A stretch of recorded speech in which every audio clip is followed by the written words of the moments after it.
how will we manage the Grow Multi-Cap Fund? So we have a investment philosophy. तो हमने जब इस बारे में सोचना शुरू किया कि हमको पोर्टफोलियो कंस्ट्रक्ट कैसे करना है, स्टॉक सिलेक्शन कैसे करना है, तो we went to first principle of investing, right, कि what is objective of investing in equities. तो you want compounding, because equity में कंपाउंडिंग का पोटेंशियल सबसे अच्छा होता है, right. If you look at history कि equity gives you very high probability of compounding. Of course there are risk, but still on a average basis equity gives you compounding. तो जब हमारा objective compounding है, तो next question comes कि how we achieve more sustained compounding and the best compounding, right, a potentially higher rate of compounding. क्योंकि वैसे ही आपको इन्वेस्टमेंट डिजाइन करना, because this is the objective and equities are great because of this factor. तो फिर हमने ये सोचना चालू किया कि कंपाउंडिंग किस चीजों से ड्राइव होती है. क्या ऐसे फैक्टर होते हैं किसी कंपनी में या किसी स्टॉक में जिससे उनकी कंपाउंडिंग बेहतर होती है, कंसिस्टेंट होती है और लॉन्ग लास्टिंग होती है. बिकॉज कंपाउंडिंग का वंडर ये है कि आप उसको जितने ज्यादा समय तक करिए उतना बेटर होता है, उसका डिस्प्रोपोर्शनेट इंपैक्ट आता है. Right, it is an exponential curve, right. तो आप ये चाहते हैं कि आपका इन्वेस्टमेंट ज्यादा समय तक कंपाउंड करे. तो हम ये चाहते हैं कि फिर आपकी कंपनी या आपका स्टॉक ऐसा हो कि वो ज्यादा समय तक आपको कंपाउंडिंग दे, एक हायर रेट पे कंपाउंडिंग दे, उससे बेनिफिट हो जाएगा. आप थोड़ा सा भी हायर रेट कर पाए तो उससे बहुत बेनिफिट हो जाता है, राइट. तो जब हमने ये सब, अब आप इसको कह सकते हैं कि this is first principle of investing, right, कि सबसे पहले इंपॉर्टेंट क्या है. तो what we call is QGARP, right, quality and growth at a reasonable price. तो हमने ये समझा कि इक्विटी की कंपाउंडिंग के लिए 3 फैक्टर सबसे ज्यादा इंपॉर्टेंट है. 1 quality of the company, number 2 उसका ग्रोथ पोटेंशियल और नंबर 3 वैल्यूएशन. ये तीनों मिलके आपको, इनका अगर आपके पास बेस्ट कॉम्बिनेशन हो, मोस्ट ऑप्टिमम कॉम्बिनेशन आपको मिलता है अगर, तो इससे आपकी कंपाउंडिंग मैक्सिमम होने का पोटेंशियल है, right. Now let's take one by one कि एक हर फैक्टर कैसे कंपाउंडिंग को, let's take it one by one. तो how do we define quality? Correct. So सबसे पहले ये समझते हैं कि कंपाउंडिंग को क्वालिटी कैसे इंपैक्ट करती है, राइट. तो आप 2 चीजें कंपाउंडिंग में चाहते हैं. एक कि आपका समय लंबा हो, नंबर 2 कि आपका कंपाउंडिंग का रेट हायर हो. ये आपका ऑब्जेक्टिव है, करेक्ट, इक्विटी के लिए. तो how quality of a company impacts this, right. So quality हम किसको कहते हैं कि what is the quality, right. So quality के 2 एस्पेक्ट हैं, 2 डायमेंशन है. एक है मैनेजमेंट का क्वालिटी और दूसरा है उसकी बैलेंस शीट की क्वालिटी, राइट, और फाइनेंशियल क्वालिटी. सो मैनेजमेंट की क्वालिटी में हम 2 चीजें देखते हैं. एक उनका कॉर्पोरेट गवर्नेंस का ट्रैक रिकॉर्ड, दूसरा उनकी खुद की इनहेरेंट कैपेबिलिटी, राइट, जो आती है कि उनका एग्जीक्यूशन कैसा रहा है. जैसे अगर कोई किसी कंपनीज में बहुत ज्यादा प्रोजेक्ट लगते हैं या कैपिटल एक्सपेंडिचर करना पड़ता है, तो उनकी इफिशिएंसी क्या रही है, राइट, या उनका मार्केट शेयर गेन का ट्रैक रिकॉर्ड क्या रहा है, इनहेंसिंग उनका साइज ऑफ अपॉर्चुनिटी या उनका जो पोटेंशियल अपॉर्चुनिटी हो सकती है ग्रोथ की, उसको बढ़ाने का कैसा एग्जीक्यूशन रहा है. ये हम देखते हैं मैनेजमेंट की कैपेबिलिटी में. और उससे भी एक इंपॉर्टेंट फैक्टर होता है गवर्नेंस ट्रैक रिकॉर्ड. अगर कोई कंपनी अच्छा भी कर रही हो, उसका बिजनेस अच्छा हो, उसकी ग्रोथ अच्छी हो रही हो, लेकिन अगर गवर्नेंस अच्छा नहीं होगा तो शेयर होल्डर वेल्थ क्रिएट नहीं होती, बिकॉज आप ट्रस्ट नहीं करते हो. और equity is always multiple of profit, तो फिर वो मल्टीपल पे क्वेश्चन मार्क हो जाता है अगर गवर्नेंस प्रैक्टिसेस अच्छी नहीं है. So we start with governance, then we try to see the quality of the management. तो एज आई सेड, उनका execution track record, profitability, capital allocation, उनका market share gain etcetera, increasing the funnel of opportunity, right. ये सब चीजें हम उनके analyse करते हैं कि पास्ट में लोगों ने कितना अच्छा काम किया है. That drives future potential of growth, right. तो ये क्वालिटी हो गई. Now why this is important, right, because compounding के लिए जरूरी ये है कि आप अच्छा काम करें, और उसमें ये मैनेजमेंट का कैपेबिलिटी और quality governance becomes very very important, right, because growth will be driven by capability. तो अगर ये नहीं है तो फिर हमारा जो दूसरा फैक्टर है ग्रोथ, वो नहीं आएगा, बिल्कुल, right. The second aspect of quality is financial quality. So you want profitable growth, you want scalable business models, जहां पे वो धीरे धीरे, क्योंकि आप लंबे समय तक कंपाउंडिंग चाहते हैं, तो लंबे समय तक आपके पास अगर स्केलेबल बिजनेस मॉडल नहीं है तो थोड़े दिनों बाद उसकी ग्रोथ कंस्ट्रिक्ट हो जाएगी, right. So quality business is one which can be scaled, right, over a period of time. And the second is profitable business model. Equity wealth creation में या equity के valuation में, value creation में, long term में growth के साथ साथ, I would say growth से ज़्यादा important is a factor called ROE, return on equity. Interesting, right? And that is most important parameter of quality. उसमें सब कुछ समाहित है. It contains everything. Right. मतलब जो आपका crux of any business is ROE.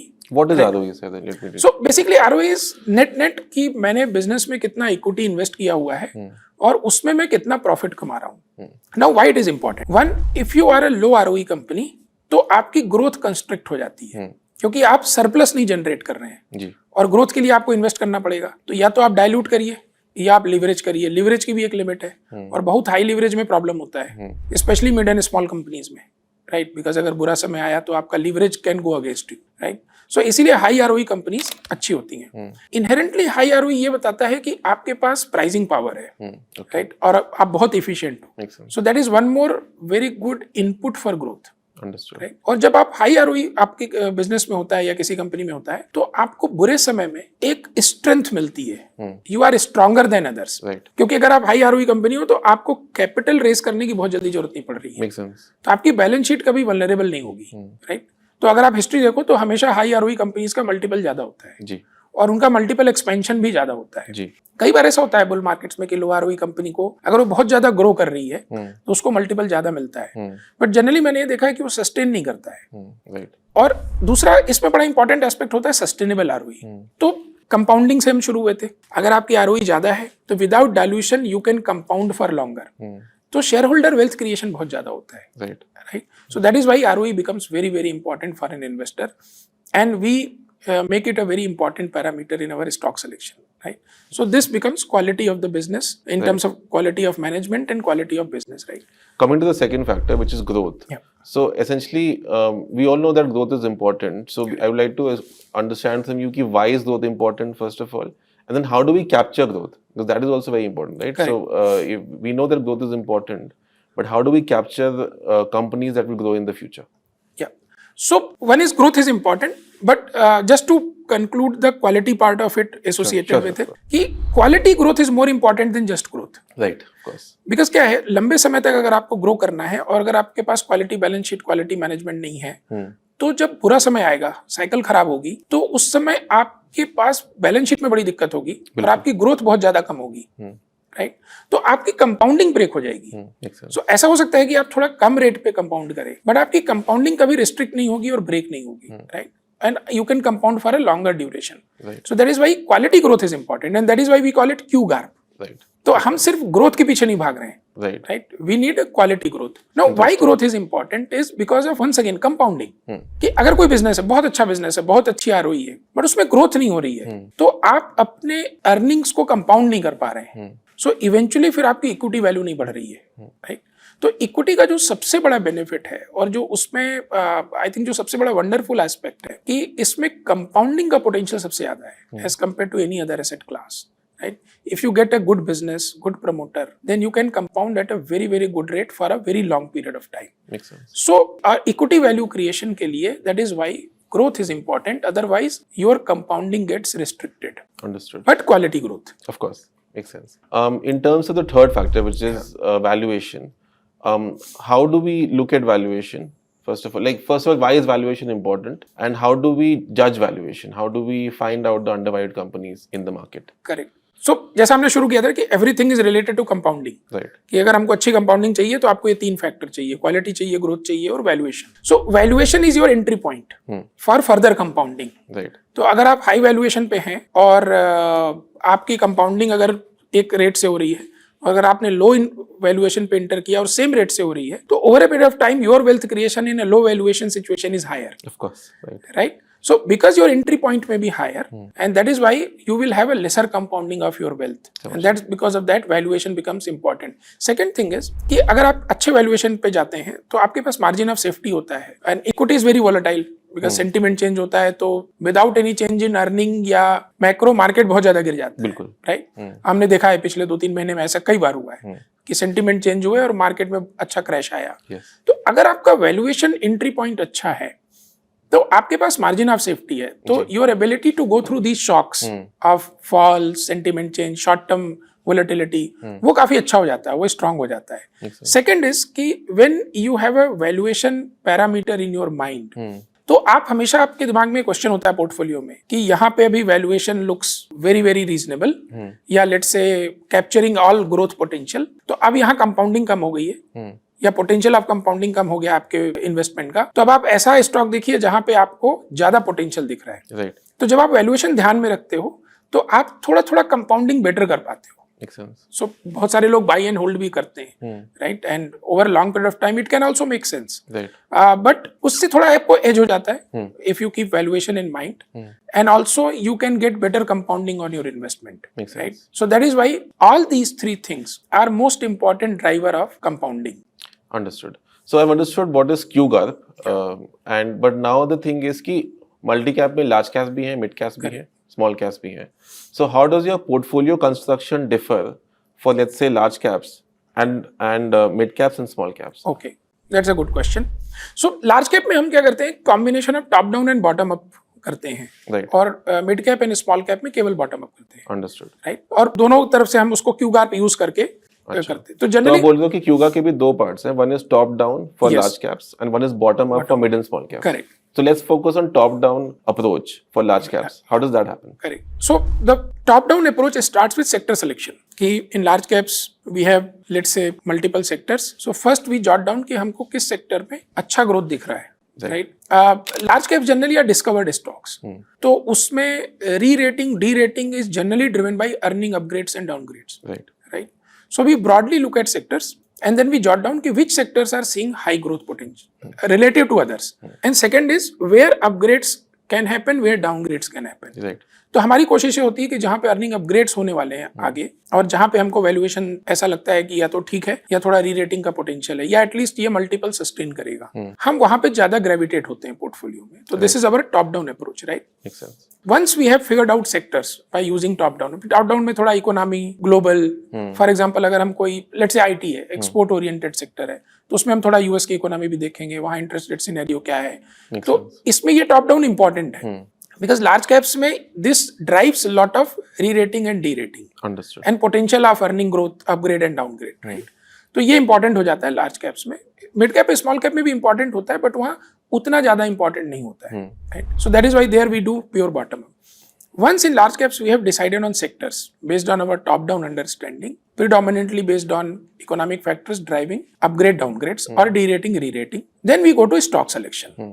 Stock selection में हम थोड़ा bottom up करते हैं. Okay. कि अगर हमको कोई सेक्टर अच्छा लग रहा है तो वहाँ पे relative valuation versus relative growth, कौन सा स्टॉक अच्छा लग रहा है. कि अगर आईटी में हमारे पास 5 ऑप्शन है, राइट, तो A B C D, which one looks better in terms of upgrade downgrade potential या de rating re rating potential. Right. And then we built up the position over there. We select that. Now coming to mid and small cap, there we do pure bottom up. Okay. छोटी companies होती हैं तो इन पे macro environment का असर होता है, but generally because आप mid cap small cap companies थोड़ा लंबे समय के लिए लेते हो, क्योंकि उनके बिजनेस को प्ले आउट होने में टाइम लगता है, valuation D rating re rating में टाइम लगता है. तो कोशिश ये होती है कि आप ऐसी कंपनीज को सेलेक्ट करो जिसमें मैक्रो इन्वायरमेंट का असर थोड़ा कम हो, उतनी सेंसिटिविटी नहीं हो. Right. इवेंचुअली असर तो होगा, बिकॉज आप एक मैक्रो इन्वायरमेंट इकोनॉमी में है तो आपको इम्पैक्ट तो होगा ही, Of course. बट हम कोशिश ये करते हैं कि सेंसिटिविटी कम हो. तो उसके लिए हम प्योर बॉटम अप अप्रोच लेते हैं. Okay. So we look at quality of management, quality of business, then how the business cycle is panning out, and then we look at valuation.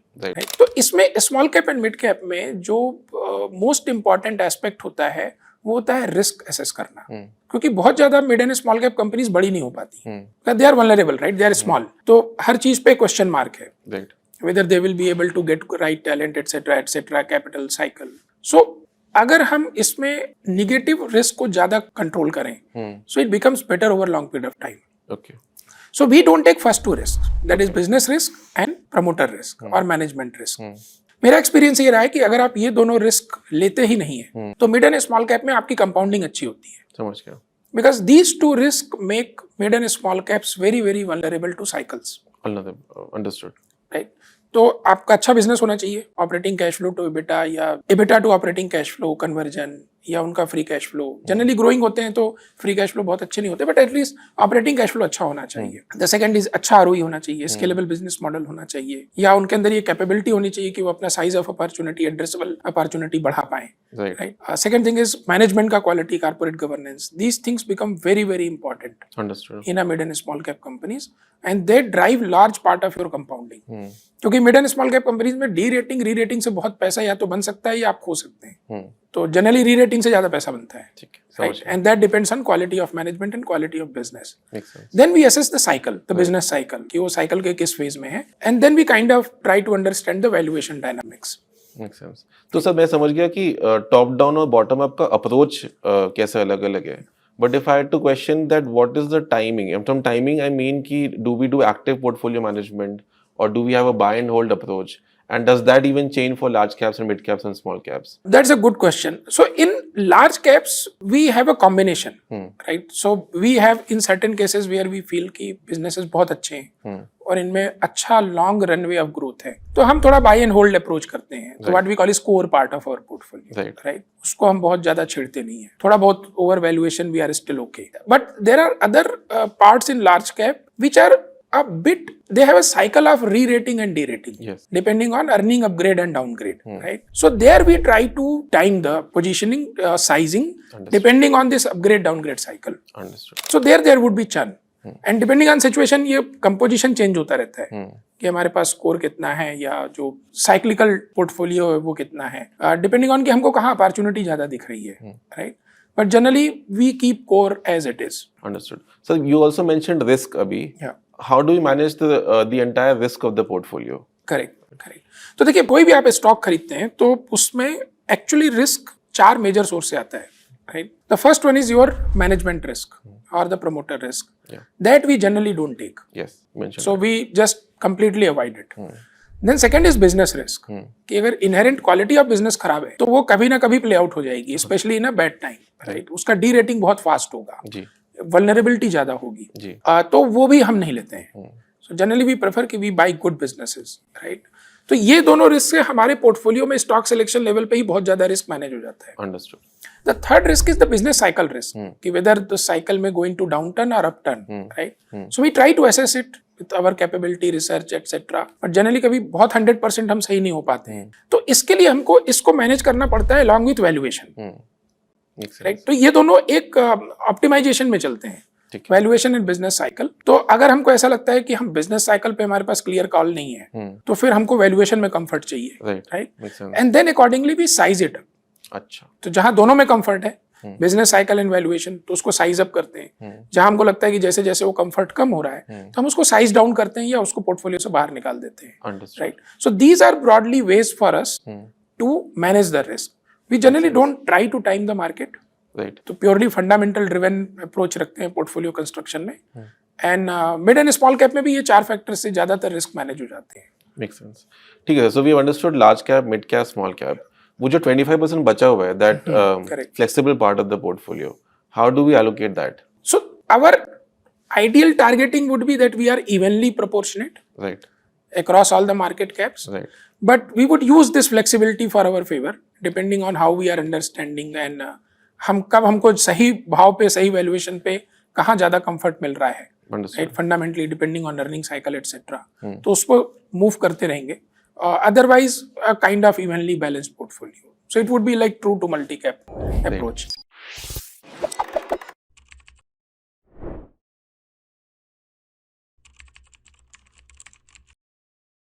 Mutual fund investments are subject to market risks. Read all scheme-related documents carefully. Mutual fund निवेश बाजार जोखिम के अधीन है. योजना संबंधी सभी दस्तावेजों को ध्यान से पढ़ें.